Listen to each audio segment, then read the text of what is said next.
Alors le thème que je partage avec nous, je l'intitule « Quand Dieu délivrerait ma famille, qu'est-ce qui va se produire ?» Amen.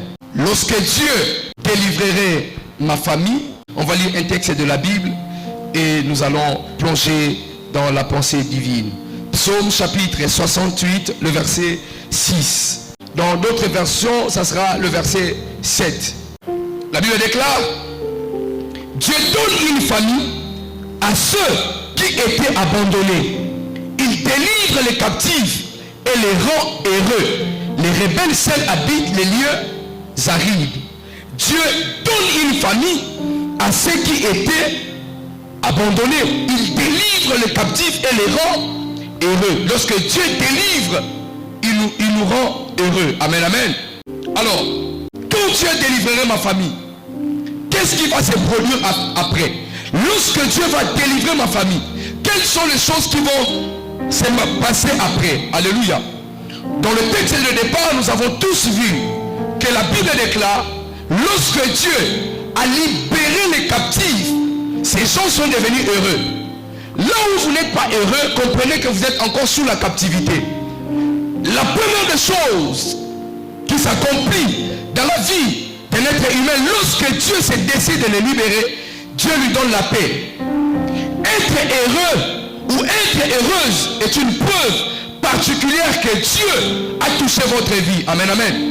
Lorsque Dieu marque votre vie par son autorité divine, il voudra que votre vie puisse être en paix et une vie heureuse. Mais nous sommes en train de parler de Dieu qui délivre les familles. Nous ne sommes pas ignorants sur le sujet concernant les familles. Ici, nous voyons des affiches sur les panneaux. Les organisations, on parle des familles. C'est quoi une famille? Qu'est-ce qu'une famille?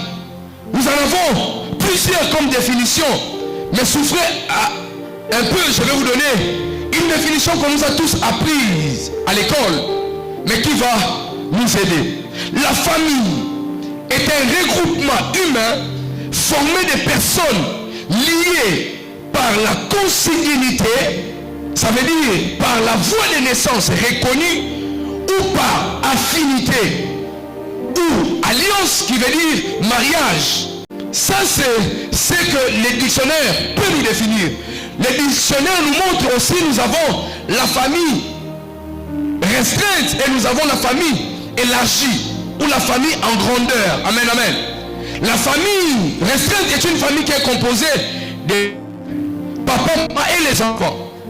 La famille élargie est une famille où nous voyons toutes les personnes ayant le même sang. Amis, alléluia. Je peux entendre bon amen. Alléluia. Mais nous pouvons aussi faire partie d'une famille par adoption. Cela ne veut pas dire que vous n'êtes pas l'enfant de famille. Lorsque on vous accepte par l'adoption d'office, un fils ou une fille de cette famille, même si vous n'avez pas le même sang, la voie ou l'acte d'adoption vous garantit de la sécurité et de la présomption dans cette famille. Amen, amen. Est-ce que je suis en train de me faire comprendre? Lorsque je parle de l'adoption, je parle aussi de l'alliance. En Christ, nous sommes devenus petits frères de Jésus, enfants de Dieu. Comment? Par la voie de l'adoption. Amen. Quand le Christ a accepté de mourir, le Père nous a adoptés. Nous sommes devenus enfants de Dieu et co-héritiers avec Christ. Alléluia. Est-ce que nous avons le sang de Dieu dans notre corps? Non. Mais le fait que Dieu a accepté de nous adopter, devenons une famille avec le Dieu Tout-Puissant. Amen. Dis à ton voisin: je fais partie de la famille de Dieu. Dis partie de la famille de Dieu. Je sens la grâce. Amen, amen. Alors, comme je disais tout à l'heure, nous avons des familles qu'on appelle familles restreintes. Nous avons la famille qu'on appelle la famille élargie. Nous avons des familles adoptives. Nous pouvons faire partie d'une famille par la voie de l'amitié. Alléluia. Jonathan et David sont devenus comme famille. Leur âme était liée marcher en la voie. Alléluia. Certaines relations ou certaines rencontres peuvent, dans le domaine spirituel, vous présenter comme une personne ayant l'identité, famille de la personne. Voyez, alléluia. Est-ce que vous me faites comprendre? Amen, amen. Donc, certaines peuvent vous donner une identification dans le monde spirituel pour que vous soyez connu comme la personne ayant la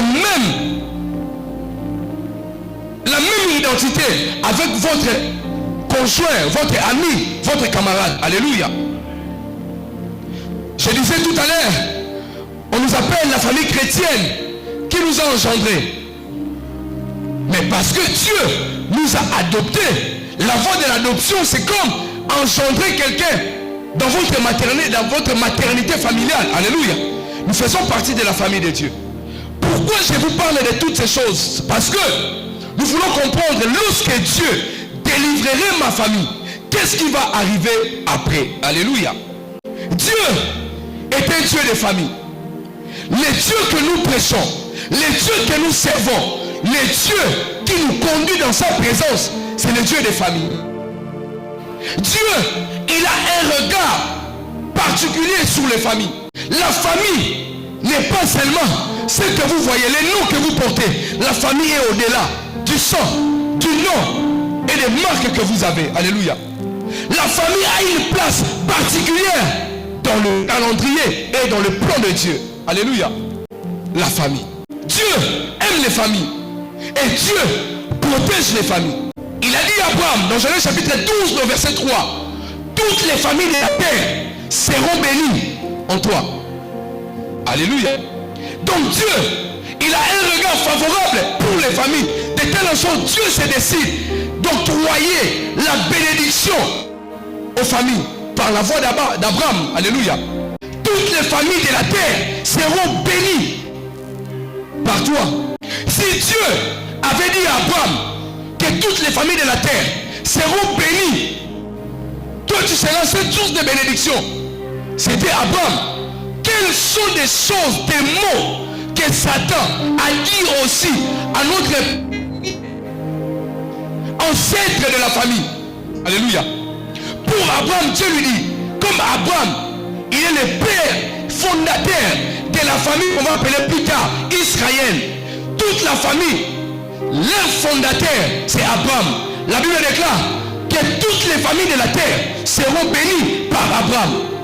Et votre ancêtre, le premier fondateur de votre clan, de votre ethnie, de votre famille, de votre regroupement familial, avait-il reçu comme mandat de la part de Dieu de famille? Alléluia. S'il avait reçu le mandat de bénir les familles, rendons gloire à Dieu. Mais si tel n'est pas le cas, vous devez suivre impérativement cet enseignement et prier avec moi. Alléluia.